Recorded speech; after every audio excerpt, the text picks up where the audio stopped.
Hi guys, this talk on ABG is going to deal with slightly advanced concepts pertaining to an ion gap and delta gap and the gaps in the gaps. And before that, we'll talk a little about the base. Which base do you use? Why do you use it? The bicarbonate, which bicarbonate? Why that particular bicarbonate? How to check the ABG, the validity of the ABG, and a few other things. In the end, I will show you some classic ABGs which help you in your routine work in the ICU, which are diagnostic of certain conditions. And this is from what I have actually seen over the years, and probably you will not find it in any book. And I will also give you certain references for higher reading and understanding of the ABG. It's all very nice if you know the compensation formula and you look at the PO2, PCO2 and the PF and the SATs, but that is not all there is to the ABG. You have to see the acidosis, the alkalosis, the gaps, because as they say, ignorance is bliss. Once you are able to appreciate it, you will be able to go into the depth of the ABG and elicit much more information which is relevant from the patient, which will help you in the management of the patient. I am Dr. Tapesh Bansal. I am an intensivist, and here we go.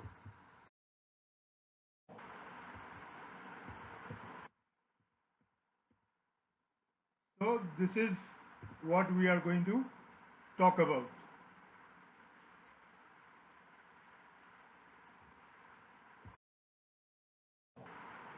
Now a few words about the physiology.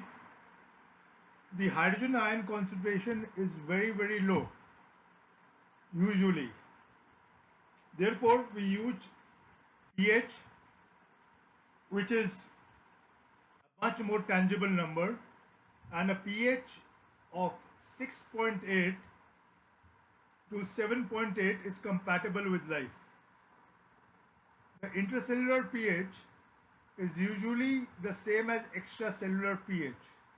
However, it can be lower because of the metabolic processes taking place within the cell.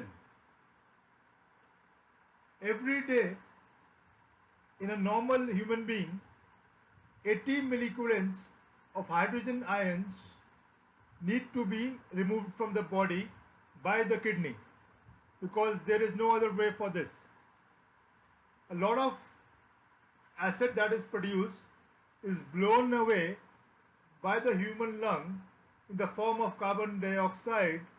As you know, carbon dioxide is equal to bicarbonic acid is equal to hydrogen plus bicarbonate and so on and so forth. So carbon dioxide blowout is actually acid blowout to a great extent. And we also know that there is compensation for alk and metabolic acidosis by the ventilatory system or the respiratory system, because the respiratory center in the pons and medulla gets stimulated and vice versa by the pH. This is an iconic picture here showing the Copenhagen epidemic of polio, in which many people died. At that time there was no ABG and there was no concept that pH and bicarb and CO2 are interrelated. At that time, during this epidemic, only the serum bicarbonate was available, and it was thought that these patients of polio who had gone into respiratory paralysis and were developing high bicarb were actually going into metabolic alkalosis because of polio. At the same time, an anesthesiologist in Massachusetts General Hospital by the name of Ibsen had successfully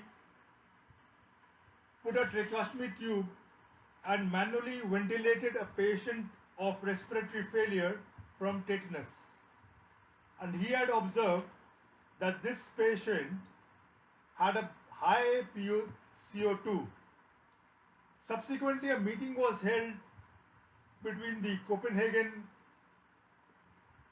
specialist and the Harvard specialist, and it was then assumed correctly that the CO2 that was high and the bicarb were interrelated. A pH meter was then devised and the pH was measured, following which we have what we have today. It took many years. In fact, during the evolution of the ABG, there was a transatlantic debate also on what kind of bicarb and what kind of base we should use.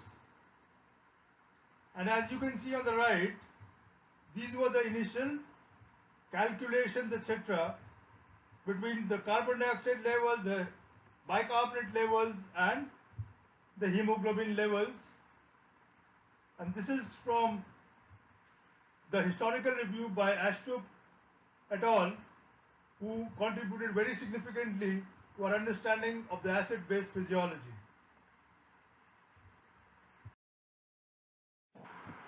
We all know bicarbonate is a very important buffer in the body. But are there any other buffers? Are there any other buffers?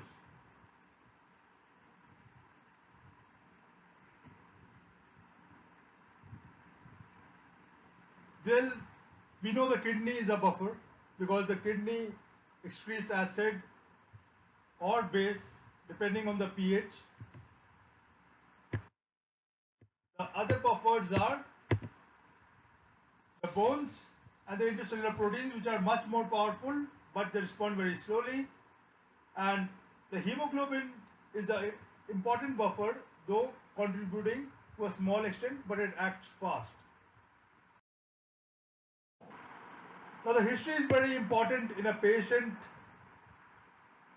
in whom we need to decode the ABG.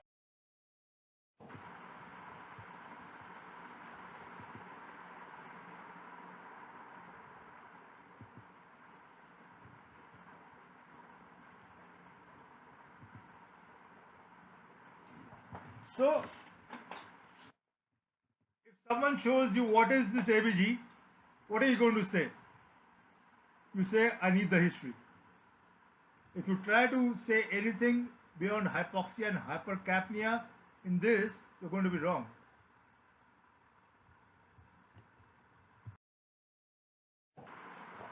Then how do you check the validity of a ABG report? We use the HH equation. The pH and the PCO2 are measured by your ABG machine, but the bicarb is not. The bicarb is actually calculated value from the HH equation. And this is how you check for it as shown in the equation. You calculate the hydrogen ions. Normally, a pH of 7.4 is equal to 40 hydrogen ions. If you're getting more hydrogen ions, is it going to be more acidotic or alkalotic? Acidotic, right? And if you have less than 40, it's going to be more alkalotic. So, if you have 30 hydrogen ions, you're supposed to subtract it from 80 and then add that to the pH in the last two digits as shown here. That is the expected pH. And as you can see, the ABG is wrong here. Now, it can happen sometimes that despite the ABG not being correct, the HH equation may not reveal it. That happens in 10% of the cases. And that is because any ideas? Because the HCO3 is a derived value, like I told you. Now supposing your pH meter in the ABG machine gets the pH wrong, then it applies the HH equation to calculate the bicarbonate. The bicarbonate would automatically be wrong as per the equation. It can happen. So what do you do here? You put the HH equation, but the HH equation does not reveal any fault, but you are convinced that this ABG is not reflective of what is going on in the patient. So what is to be done? Is there any other formula? There is no other formula. There are a lot of things, but they are not correct. What you do here is you check the serum bicarbonate level in your blood biochem, and then you see whether that correlates with your bicarb from the ABG, or you can put it in the HH equation and then check it. This is something which is not told.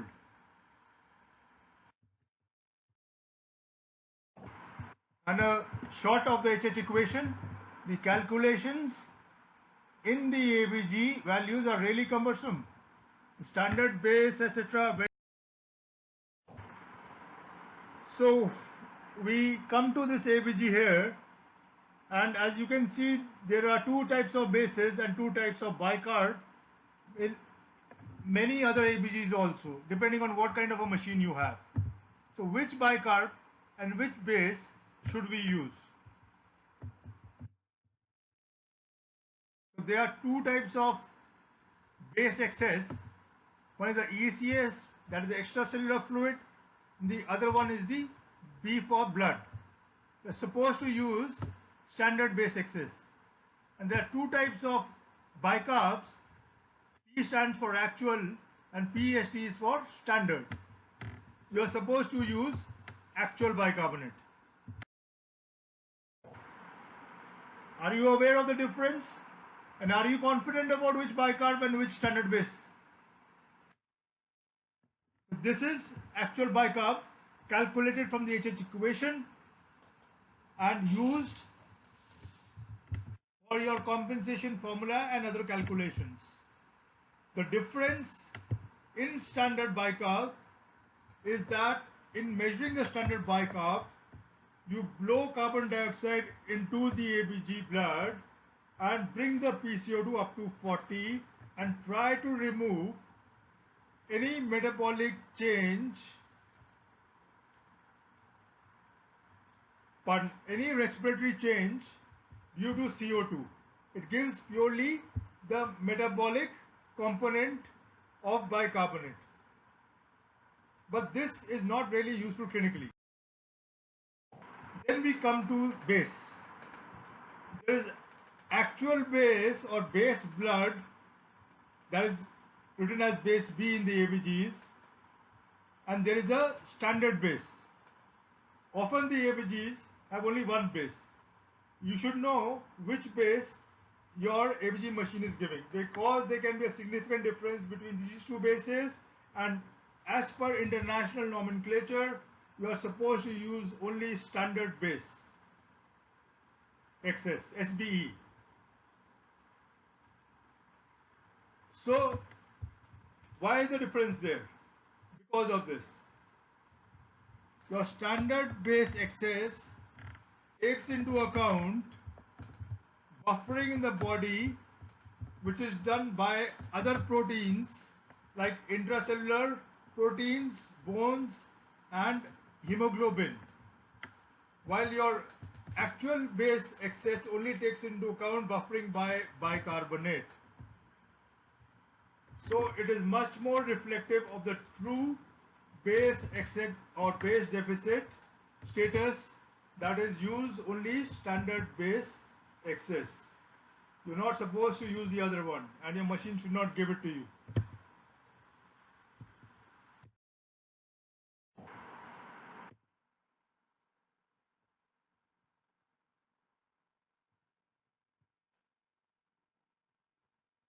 Now, as far as approaching an ABG is concerned, there are certain rules of the game, so as to say. How do you know whether the primary change is a change in the bicarbonate or the CO2? Do you understand that?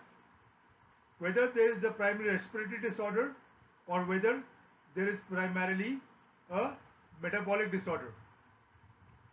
You might have heard, that if the PCO2 is changing in this direction and the pH is changing in this direction, you can look at that and then decide. That is all right for simple disorders. But there is an element of complexity in certain ABGs. So here you look at the percentage deviation and which of this is more. What does that mean? That means the percentage change in CO2 and the percentage change in HCO3, and that is calculated from 24 for HCO3 and 40 for PCO2, which is the case for any calculation for HCO3 and PCO2. That is the value you take. Let me give you an example. If your bicarbonate is 18 in a patient and your PCO2 is 46, now 24 minus 18 is 6, and 6 by 24 is 25% of deviation in the bicarb. Now CO2 in this patient is 46, that is a change of 6 from 40, that is hardly 16%. So the primary deviation is in bicarb. The deviation in CO2 may be a primary disorder or may be compensatory, whatever. That is the way you look at it. So for anion gap, to which we will come later, there is something known as delta gap, and for that you have to calculate the change in the anion gap from your baseline, and for that anion gap is taken as 10 for the calculation. Normal anion gap is 8 to 12. Now, to know the disorders in acid base in your ABG, one has to understand the normal acid base physiology. And Guyton is a very good book for this. You can read the chapter. If you don't understand this, I've tried to put the entire concept of what happens in the kidney in maintaining acid base homeostasis. So if you try to look at this, your bicarbonate and your hydrogen ions have been filtered through the glomeruli. The entire bicarbonate gets filtered and most of the hydrogen ions get filtered, and as the bicarbonate moves down, it gets absorbed completely in your PCT and goes to the systemic circulation. You cannot lose bicarb unless there is alkalosis. And here the hydrogen moves down in the DCT and it binds to your ammonia. The hydrogen is not excreted as such because otherwise the pH of the urine, yes, the pH of the urine, what is the normal pH of the urine?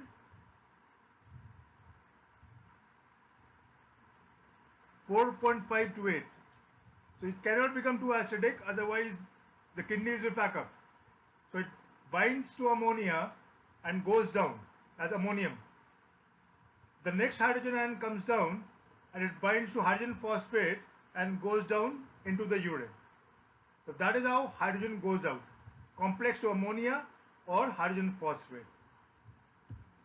And in this process, you reclaim the bicarbonate that was utilized in metabolizing this hydrogen ion in the body. And often the body needs to generate more bicarbonate. For example, you have COPD. PCO2 is 60-65 and he compensates by elevating his bicarb levels. Bicarb may be 40-45. So where does this bicarb come from?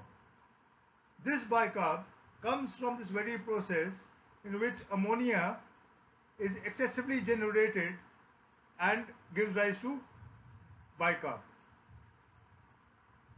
And this is triggered by the entry of carbon dioxide molecules into your renal tubular cells, and the elevated carbon dioxide levels in your renal tubular cells signals the intracellular pathways which increase bicarbonate production. And because of this, the process of acute and chronic compensation is divided into a period of 2 to 5 days. Because acute compensation occurs partially, that is why there is a rise of 1 bicarbonate for every 10, and the compensation is never enough to return the pH to normal, and it takes anywhere up to 5 days, from 2 days, for complete compensation, wherein 5 bicarbonate is the rise for every 10 of PCO2 for chronic respiratory acidosis, and vice versa for alkalosis, respiratory alkalosis. There bicarbonate is lost.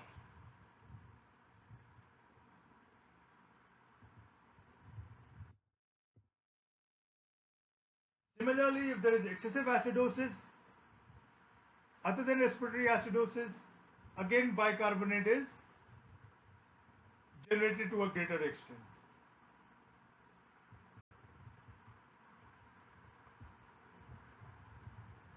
So I hope that was clear. That is renal physiology for acid-base homeostasis. The kidney is a very powerful organ. And this is from Guyton, what I just told you, and I hope the picture was helpful. Now there are limits to how much the body can compensate, and these are the limits to compensation. You can see before you, there is nothing to explain in this, but you have to know that there are limits, because sometimes the body tries to defy the limits. Like this, the other way of calculating this is by seeing your expected bicarbonate for the rise in PCO2. But here you have to know the duration also. But it seems there is adequate rise of bicarbonate because it is 4 to 5 for every 10 of PCO2, and your pH is still acidotic. So by just looking at it, you do realize that there is an element of acidosis beyond the respiratory acidosis. Huh?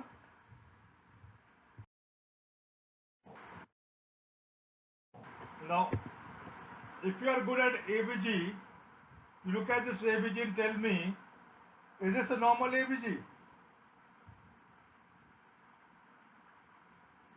pH is normal, CO2 is normal, bicarb is normal. Well, this is the importance of calculating the anion gap, which should be calculated in every ABG. If you calculate the anion gap here, it is elevated.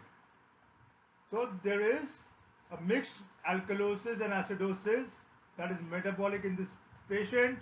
Alkalosis because of vomitings, and alcoholic binge leading to alcoholic ketoacidosis.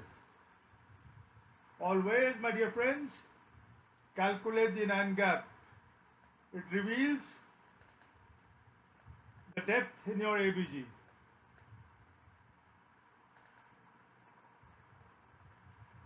Another question for you is, how many acid-base disorders can be there in an ABG? Think about it.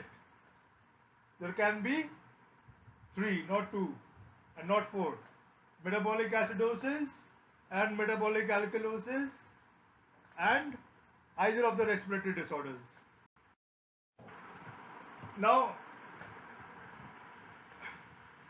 we come to anion gap, and the anion gap is all about cations and anions.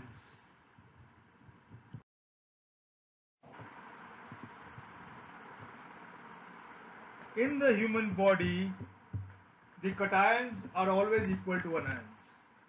what will happen if either was more? You will be walking around with a positive or a negative charge and getting attracted to opposite charges. So we are electroneutral, and there is no anion gap as such. It is a concept. There is no physiological gap. It is a concept to understand acid-base disorders, and we should always calculate the gap irrespective of the pH or the ABG, because it reveals hidden disorders. And I'm going to show you what is called the Gambelogram, described first by Dr. James Gamble. Before that, the calculation for the derivation of the formula for anion gap. The sum of cations is equal to anions, and that is all there is. That is how you get the anion gap. I have put it up for you.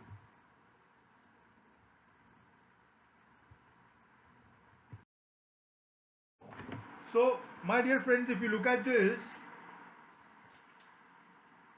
is on the left all your cations, on the right all your anions.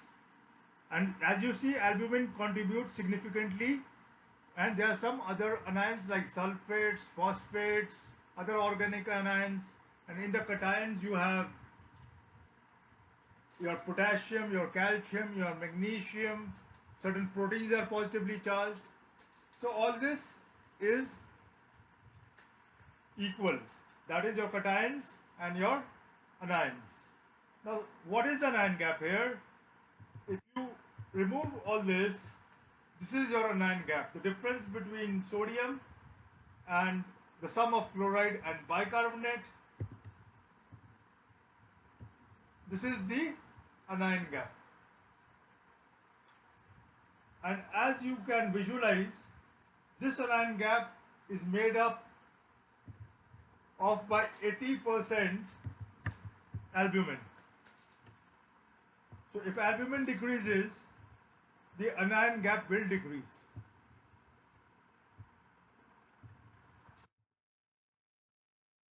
Similarly, if you add a lot of calcium or a lot of magnesium to your positive cations, the anion gap will decrease. And similarly for anions. We all know the causes of high anion gap, but one unexplained anion gap acidosis, high anion gap acidosis, is because of hyperphosphatemia.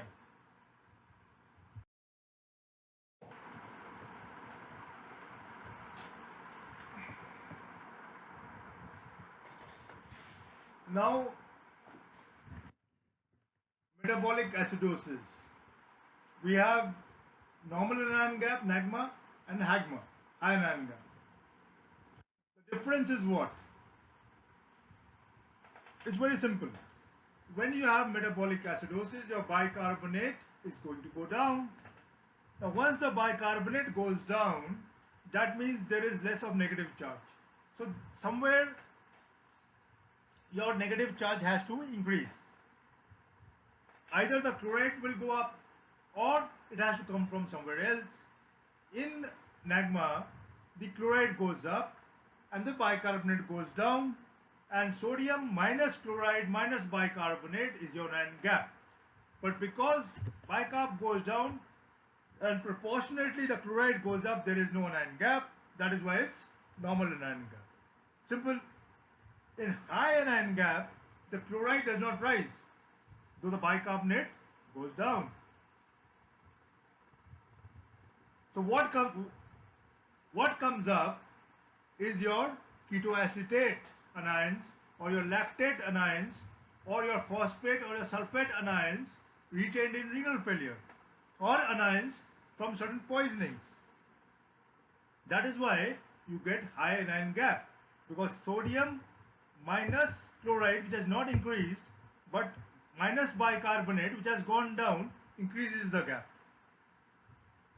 That is all there is. I think it's quite simple, huh? So 8 minus 12 is normal anion gap, and 10 anion gap is the value you use for delta anion gap used in delta gap. Low anion gap, occasionally seen, is 95% of the times a lab error, but you rule out myeloma because myeloma proteins are strongly positively charged, and other conditions like calcium magnesium excesses. A high anion gap, if it is not explained by the usual causes, look at your phosphate which is negatively charged. Is it elevated? That can give you a high anion gap.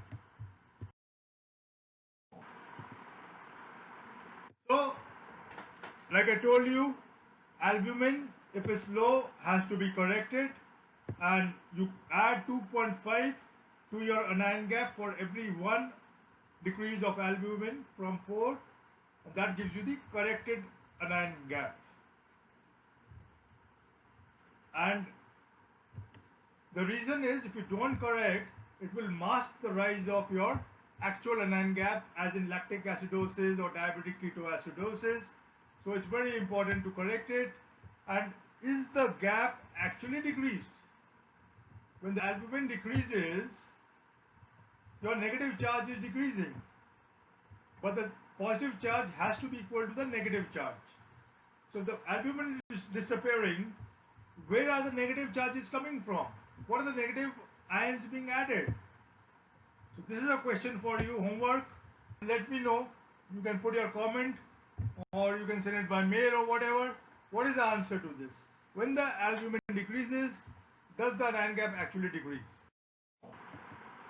This is a very nice paper from NEJ which talks about acid-base disturbances, and you can go through it. I'll be talking a little about acid-base from this. Delta gap is delta anion gap over delta bicarbonate. Bicarbonate is actual bicarbonate, like I told you earlier. So anion gap minus 10 and 24 minus bicarbonate gives you the delta gap. What is the relevance of delta gap? Now delta gap is seen in those conditions where you have a high anion gap acidosis. Now when you have a high anion gap acidosis, your pH is altered, your bicarb is altered. How will you know whether there is a coexisting disorder? So by using the delta gap, you can pick up accompanying NAGMA or metabolic alkalosis or respiratory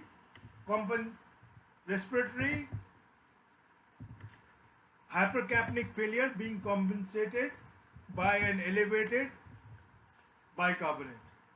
How? We shall see.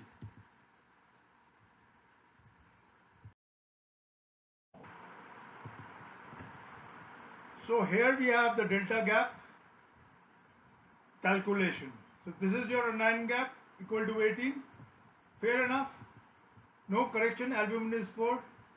So the increase in anion gap is your anion gap that you have calculated 18 minus the normal anion gap, that is 10, which we use for calculations, which gives you a delta anion gap of 8. And the change in bicarbonate is 24 minus 18, 6. So here we divide 8 by 6 and gives us a delta gap of 1.2, which is, we shall see what it is. That is, what is the meaning of this?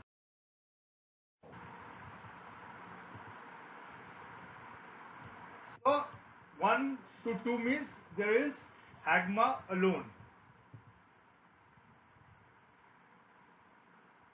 In high anion gap metabolic acidosis, the increase in anion gap will be the same as the decrease. If the bicarb is decreasing by 1 and your anion gap is increasing by 1, the ratio will be 1. There is a stoichiometric change. If you just apply the formula, you will understand.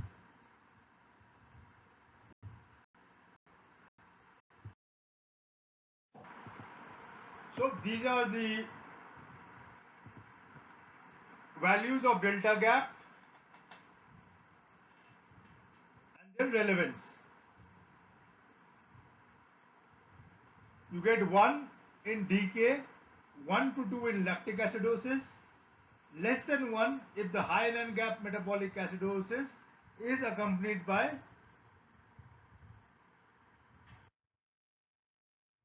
normal anion gap. For example, you have a patient of DKA, right? Initially he will come, he will have a delta gap of 1 because he has pure DKA.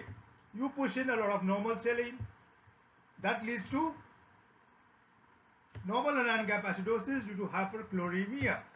So, if you calculate the delta gap, it will become less than 1. Small example. And more than 2 you will get if your high anion gap acidosis has accompanied elevated bicarb levels, which may be due to metalk or an increased bicarb due to a pre-existing compensated respiratory acidosis. And there is an example. You can have a look. It is self-explanatory. The delta gap, which is delta Ag by delta HCO3, is 2.1, and this can be because of metalk or compensation to respiratory acidosis, which is discernible from your history. Now we come to the serum anion gap. There are certain caveats, and this paper is by Professor Crott, who has done seminal work on acidosis. And if you need any reference article for acidosis, please refer to Dr. Crott's articles. He has many of them. Then, what are the gaps in the gaps? One, 20% of mild acidosis may not be picked up. Sometimes the cause of high anion gap acidosis cannot be identified because of production of unidentified organic anions. Then mild to moderate lactate elevation does not correlate with ABG values. We have all seen this. All the time lactate is high in the ICU, and we get the lactate value on the ABG or in your biochemistry, and when we see the pH, often it is not changed. If it is changed, the anion gap is not changed, or if both are occurring, they are much less than the elevation of the lactate level. Now this has a reason, and I shall explain this to you. In lactic acidosis, unlike diabetic ketoacidosis, the delta gap varies from 1 to 2. And the other gap in the gaps is that there can be variation in your baseline values. Sodium value varies from 135 to 145. Your anion gap varies from 8 to 12.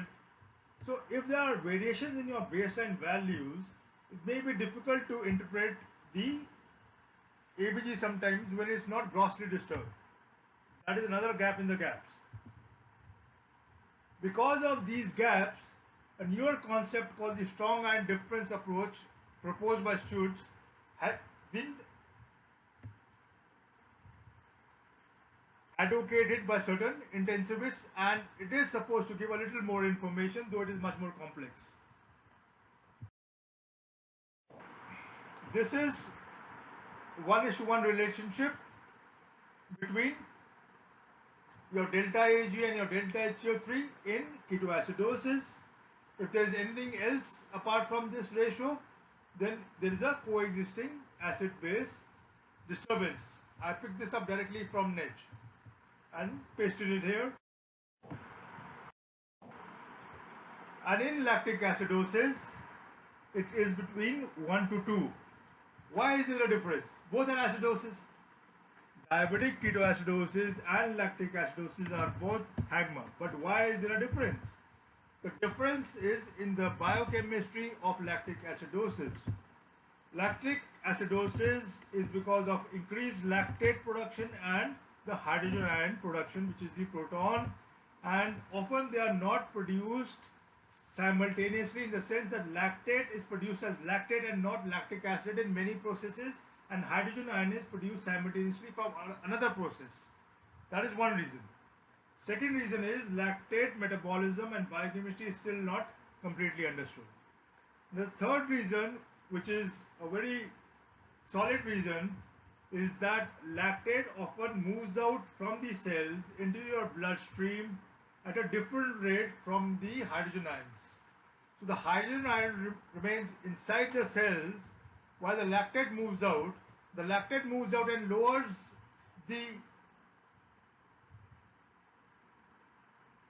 it increases the anion gap while the proton moves out much later to reduce the pH. So there's a discrepancy between the change in the anion gap and the change in the pH. At times both the lactate and the protons may move out in a 1:1 ratio. You may get a perfect ABG, but at other times you may not get the same picture. That is why it is 1:2 in lactic acidosis for your delta gap.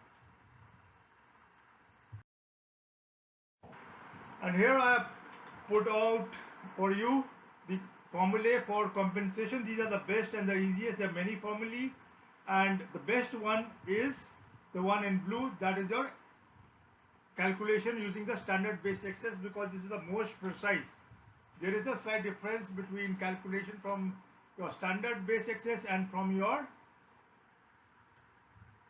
formula given on the right, marked out in red. So you can remember either, but standard base excess is slightly better. And here is a classic picture showing you the different distribution of electrolytes in different settings of lactic acidosis, and you can have a look at this yourself. And if you are following me in the lecture, and if you have an understanding of the ABG and have progressed with me, you will be able to appreciate this. This is highly informative. Now I shall give you one example before we go on to some classic ABGs. This is ABG 1 on your left. An alcoholic diabetic patient is admitted with vomitings. So here your pH is alkalotic, your bicarbonate is 47. So this is obvious. This is an alkalosis. Your PCO2 is slightly high. It is trying to compensate, but the compensation is not complete. That is the obvious picture. Unless this patient is ventilated and you are controlling the ventilation, because on the ventilation the response of the respiratory system will be controlled by you and not by the patient's respiratory center. So there is a partial rise of PCO2 and there is partial compensation, which is hardly anything. And why is there no full compensation? The respiratory compensation occurs how quickly? It occurs in few hours. The number of hours is not clear. It varies from patient to patient depending on his condition, how good he is, how good his respiratory status is. Maybe he was not able to compensate for this because of some disability, or maybe it was taken too early. That we cannot say from this. And what is the anion gap? The anion gap shown here is 12, but if you calculate, it is actually a little lower. So sometimes your ABG may give the wrong anion gap. The anion gap here is actually 8. Okay.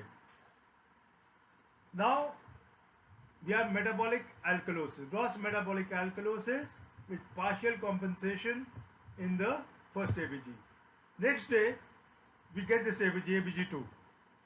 So this patient is, as I have said, diabetic also. So what is happening? That is a clue to you. The pH has become more acidotic. It is normal, but it has moved towards the acidotic side from the prior ABG, and the PCO2 has gone down to 40, and the bicarb has drastically gone down. So the alkalosis is almost over, and we have with us a near normal ABG. Now if you look at this, you would say that this is almost a normal ABG, right? But you look at the anion gap, you look at the anion gap, and you look at the previous ABG. So what do you think has happened? Obviously bicarb has gone down. So why has the bicarb gone down? Because he has developed diabetic ketoacidosis.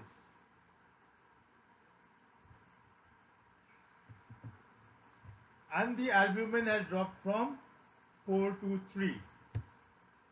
So if you calculate the anion gap and the gap in the bicarbonate,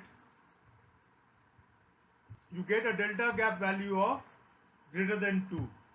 And like I told you previously, your delta gap more than 2 means there is a high anion gap acidosis with metabolic alkalosis, and that is what exactly you have here.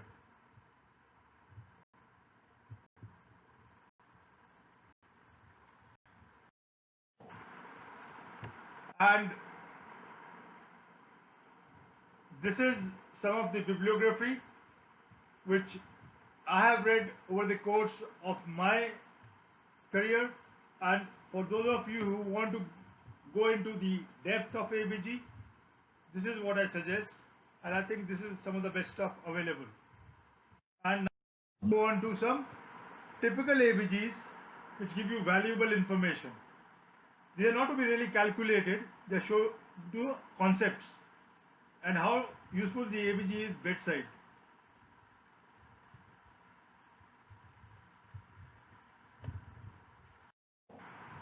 So this is a patient of COPD, and these are some of the classic ABGs seen in COPD. First you have compensated, then you have acute and chronic, then is further compensation, then you ventilate, and then you go into a overshoot alkalosis because you overventilate, and then you add diuretics for cor pulmonale. So some of the classic ABGs in a patient of COPD, and this is the sequence will be following pH, PCO2, PO2 and actual bicarbonate.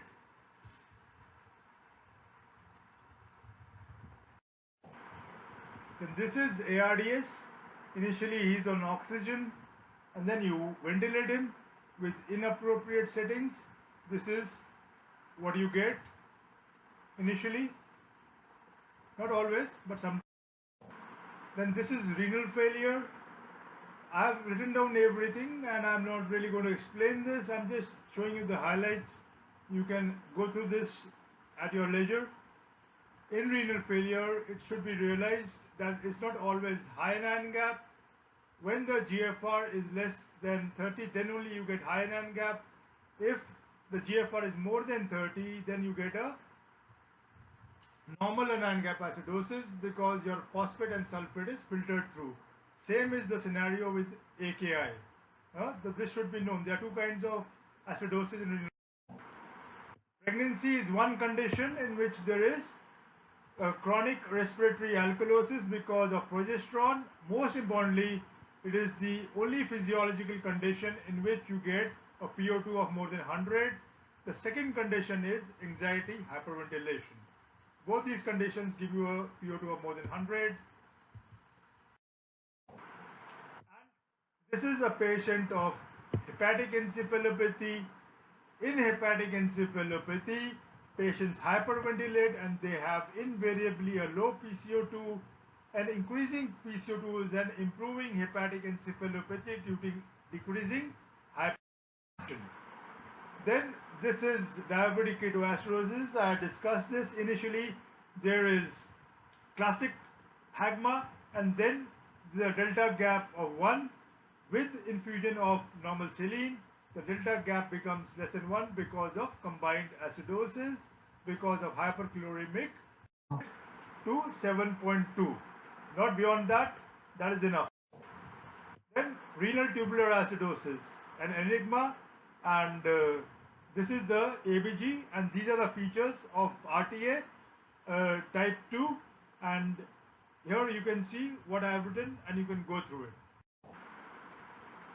This is neuromuscular failure, and in neuromuscular failure, though it is type 2 failure, initially the patient's PCO2 is actually low and not high. You will have hypoxia with hypocapnia due to hyperventilation initially. Later on, as it deteriorates, the PCO2 will rise. Huh? So do not think that it cannot be neuromuscular failure in GBS or myasthenia gravis or similar conditions if there is no hypercapnia, because neuromuscular failure equates to hypercapnia. Initially, in neuromuscular failure, there is hypoxia and hypocapnia generally. As you deteriorate further, you get hypercapnia and worsening hypoxia.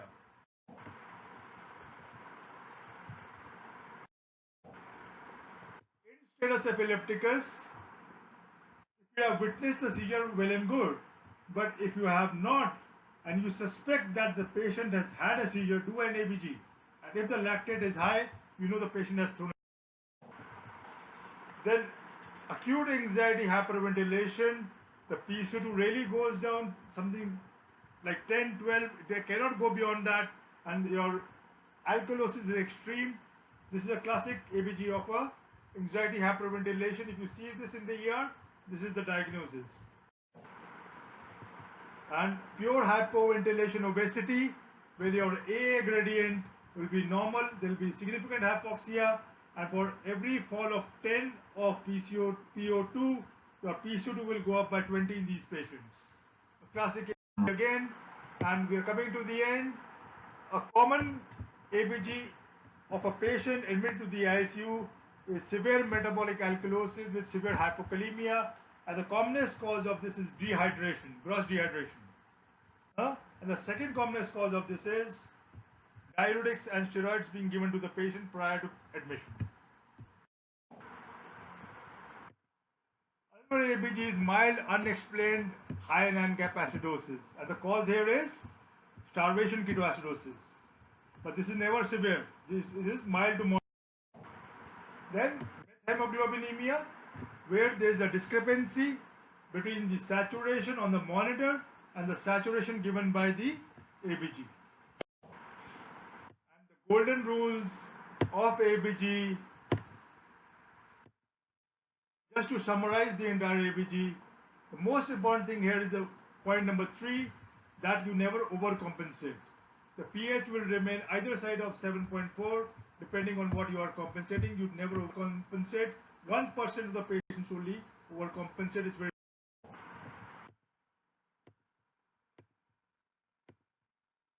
You can have a look at this at your leisure. Thank you, and remember, the buck stops at the intensivist for the ABG. Crack the ABG. Thank you.